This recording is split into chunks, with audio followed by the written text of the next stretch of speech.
Costa Ricans, 1 Chinese, and 2 biological children. And when we want to talk about how we help the children, how about we put our money where our mouth is and go bring them home and make them our children, and then grow them up in the greatest country ever. Well, God bless you, and thank you for your great heart. You have lived it more than just said it. God bless you. Thank you. We'll keep, yes, sir. We have a ton of time for questions, guys, so we got like 40 minutes. Yeah. Hey, Charlie. Man, I'm a huge fan. I've been following you for a while. I got a kind of an off question. So, both of my parents are like liberals on steroids. And I just want to ask you, what do you think would be the most tactical way just to try to get them to see our side?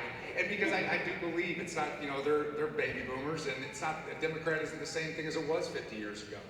So what would be some simple things that you would suggest if you were in the same situation as I? Got it. So first thing is cut off their CNN subscription, right? That's step one. Step two is just ask questions and then try to see what it is their objection is. And I could figure out pretty quick. It's either, is it values or is it tone? And that's a very important thing. Are you upset with the current status because you don't like the way a certain person is acting or speaking? Or is it because you do not share the worldview of what they're trying to accomplish? Those are two separate arguments, right? And sometimes they get conflated. Someone says, I don't like the president because I don't like the way he talks. Okay, but do you like what he stands for, what he does? Yes, then we can have a separate conversation, right? So those are two different things. But I would ask them, is it the secure southern border they don't like?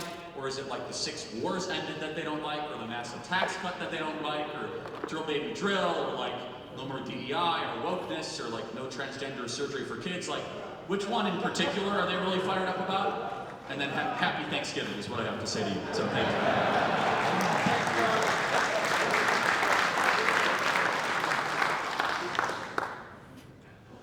Hi Charlie, how you doing, man? I think that you and I are a lot alike, and I really appreciate everything that you're doing here today. And I run a nonprofit as well, and I know you do as well. And I think that one of the awards that we can get as a nonprofit is the Transparency Award, right? So I think that how can we be more transparent, in delegating those dollars and what it would possibly look like to be able to create a system that I'm currently working on, actually, to be able to implement that into the government's tax system, where, say the government would be able to be awarded a transparency award like you or I, that is, so, like just the taxes, and what if we were all knew exactly where our taxes were going to the exact dollar, and we were excited about paying taxes. Boy, that would be something, wouldn't it? We need to put every federal cent online in real time so that we can track it. The best solution, I think, is blockchain. Bringing blockchain technology to the federal government is the best and only solution. And I say that after a lot of years of research and thinking. It's a very simple, easy solution. It's transparent, it's bulletproof, it's end-to-end encrypted. It's also a way to restore trust.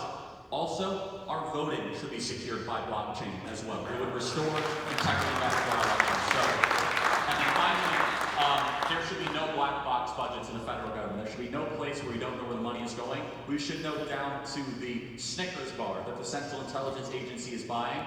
Because here's the problem. They act as if it's their money that we've loaned from, that they're loaning from us, or vice versa. Like, no. It's our money that they take from us, and they have to take it for good reason. And then they have to prove it, and then they have to keep on, year after year, show us why they have to keep on taking so much money from us. And so I think we need a whole different framing of how taxation happens in this country. Thank you very much. God bless you. Thank you. Right here. Over there. Is that mine? Back here. Hey Charlie, thank you so much for being here. I love the heck out of you. I just have one question. I know a lot of us have a burning question for. For one, I'm half Mexican myself. My family's been here since the 1800s. Do you feel, with all the technology and the intelligence we have, that there is a way to take the illegals that are here working their asses off, providing for their families? Is there a way, should there be a way, is there a way to make it streamlined, to make it efficient, that we don't have to strip them and throw them back to Mexico or wherever they came from? Because we do, I think, would understand the mathematics that the next big hurricane that hits, they're continuing to strip our workers off the roofs and send them back. Who the hell's going to do the work? Do you think there's a safe way we can do that? So this is, so why don't you educate me of what mass deportations would do to your industry? There would be no one to work on them to build back. We've already seen that before. So then allow me to provocatively then have me tell you how I hear it. Are you telling me everyone in this room is hiring illegal labor? Not everyone, but I know I have some. Okay, so I want to say yes. So again, you guys can move me off stage, and I want to respectfully have it. And if I'm wrong, come to the mic. So is everyone here in this room committing a felony? Yes. Good enough. But do you think that there is a way that we could, instead of going stripping people off the roofs? Well, so let me ask a different question. What do you think the penalty should be for illegally coming into America? Whatever's already in. Right, so the penalty is return to your country of origin. Again, I want someone, again, my opinion is one that I want to learn from you guys about the real life implications, right? I have an opinion that is very simple. We have not yet even had a year of immigration enforcement. We've had 40 years of non-enforcement, and we're already freaking out. I'm asking for 1 year. We obviously, as a country, don't have the stomach for that. We don't have the ability or the capacity. And I'm going to be the one that's going to hold the line and say, hey, the American people should at least get 1 year what they voted for. And I understand it might cause a lot of disruption, but call me old-fashioned. I think that if you break into somebody's home, you shouldn't be allowed to stay. Appreciate it, Charlie. Thank you. And I want you to spirit of learning, and I'm not trying, I understand from your perspective this is existential, so please, yeah. What up, Charlie? How you doing, man? So I'm kind of piggybacking off of that because I completely understand and I agree with the laws. It's like there's no gray area. It's black or white. You're either here legally or you're not. And I talked to some of my crew leaders about it because, I mean, yeah, you've got ICE that has offices in certain areas and they're legit like getting in their vans or whatever it is, coming through neighborhoods and just sweeping people away. And then they're scared to work. So it is a battle that we are experiencing in the field. And I mean, I'm white. I don't want white people doing the roofs because we're complaining it's hot outside. So I talked to them. It's like, so is there a way to, if you deport them, to have them ready to come right back where they go through a certain system and filling things out? Or technology where we can have people, instead of removing them, coming around to get them registered where they're here legally without sending them back. A couple of thoughts. 3 things. And thank you for the respectful remark. Do you want to add something? I know that's okay. Yeah. Okay, fine. So just 3 thoughts then. Number 1, I'm not the president of the United States, so I'm not calling shots on this. I'm a commentator, so just kind of keep that in mind. The president, however, has signaled that he does want to work with business to figure this out, right? Charlie Kirk's opinion is one more that is represented by voters and grassroots that have said we have completely ignored the enforcement of the law for 40 years at great cost to public services, national unity. And you can't deny it. No, for sure, right? So I think everyone here in this room can understand the perspective I'm coming from. Secondly, I wanted to say, I know this is going to fall on deaf ears. No one wants to see anybody in this room. The intent is not to make your life harder. It might end up being a byproduct. The intent is we allow 12 million people in a span of 4 years to flood into the country, right? From 100 different countries.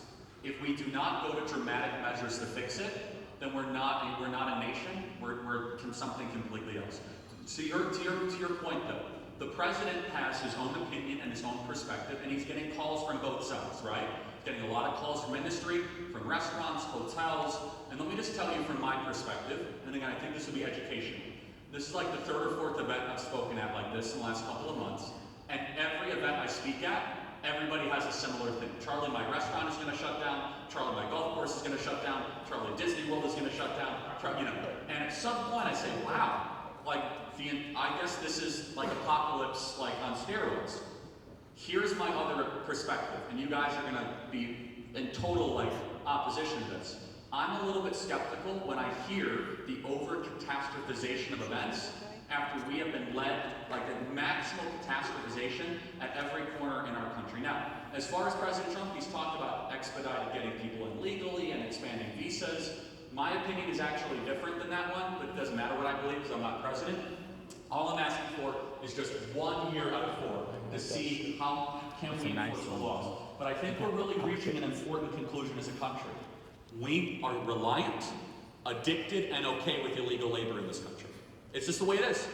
And that's been a sad realization for me. I would love to be a nation like Mexico that doesn't put up with it, but it turns out our nation has been so reliant on it for nearly 40 years. But again, I don't want to try to target you guys in the room here or throw opposition to you. Yes, you want to comment? Yeah, it's been the norm for so long, and it hasn't really been addressed on this level because, I mean, we all know certain presidency let every single person in that you could possibly imagine. So I get both sides, but it's just finding something strategic that makes sense. I hear you. Yeah. And again, I think the president is very sympathetic to your message, for sure. Yes, Thank you, sir. Ma'am, do you want to follow up on that? First president. She wanted to just. Before the subject changes entirely, I wanted to add a different perspective. So Charlie, first, we are 99.9% aligned on every word you say, but this is the stance where we're a little bit different. And I say that because I want to, really quick, a question for you. Can someone who's not a U.S. citizen serve in the United States military? Can they serve the United States military? They shouldn't be allowed to, but no. But they can. Correct. But they actually are serving in the police force, but you're correct, they can. So I have a very, very, very dear friend who I consider family at this point, who served as a United States Marine for 12 years and has been denied American citizenship 5 times. It's taken him tens of thousands of dollars. But you just said they can't serve in the military. Yes, they can. But no, he can serve in the United States military if you're not a U.S. citizen. You can serve your country and die for the United States of America and still be denied your U.S. citizenship. Interesting, I didn't know that. And so the reason, and this goes back to this gentleman over here, is going to have a really hard time at Thanksgiving talking to his parents. Haven't talked to my father in years over this exact conversation because there's so many nuances to the way immigration works right now. And as Texans really close to the border, you experience it a little bit different, right? So that said, if we focus, or you tell me what you think about this, if we focused even a percentage of the efforts and time and thought and energy into the policy reform for immigration that we're putting into just really quick, fast, everybody out as fast as you can, do you think that would have a similar, obviously there's gonna have to be some corrective measures that take place, but. Yeah, again, I'm call me old school and call me radical. We haven't even had a couple months of enforcement and everyone's losing their mind. And I think that's kind of telling. Yeah. And again, I'm just saying that it's a revealing moment that we have a whole shadow economy that operates. What I would love for you guys is to have a workforce, thank you, have a workforce that you guys don't have to worry about. And I do also want to say, like, Trump ran on this. It's fundamental towards the idea of elections that when you run on something, people should get it. And he did say repeatedly, mass deportations. And at the very least, I think we could all agree that if you came across under Biden, you should go. That's 12 million people. If you disagree with that, I'm like, boy, you think you should just be able to come in the last 4 years and stay? Maybe we could agree on that. Again, I travel the world. A lot of you guys understand this perspective, which is we have immigration laws that nobody else has across the world. We're a very generous country. A lot of you guys came here legally, and you came here the right way. But if we are honest with ourselves, that generosity has been taken advantage of. For sure. It has. It has been scammed with chain migration, and all I'm introducing is just a season of correction. And we're not even 6 months into that correction. And I think that shows that we as a nation don't have the stomach to do the disciplinary measures to rebalance it. But to your friend who served, God bless him. And if I can help in any way, we'll talk privately, okay? Can I ask you your thoughts on the current, like, the policy for getting citizenship? Like, what are your thoughts on that? I do not support citizenship for anyone here that's illegal. Yeah. I'm an old-fashioned radical that if you come here illegally, you have cut in line from another immigrant or someone that had to come here correctly, And I call me a stickler. I think federal immigration law matters, and I think if you don't follow it, and if you don't adhere laws, we should not make special accommodations for them. So, thank you very much.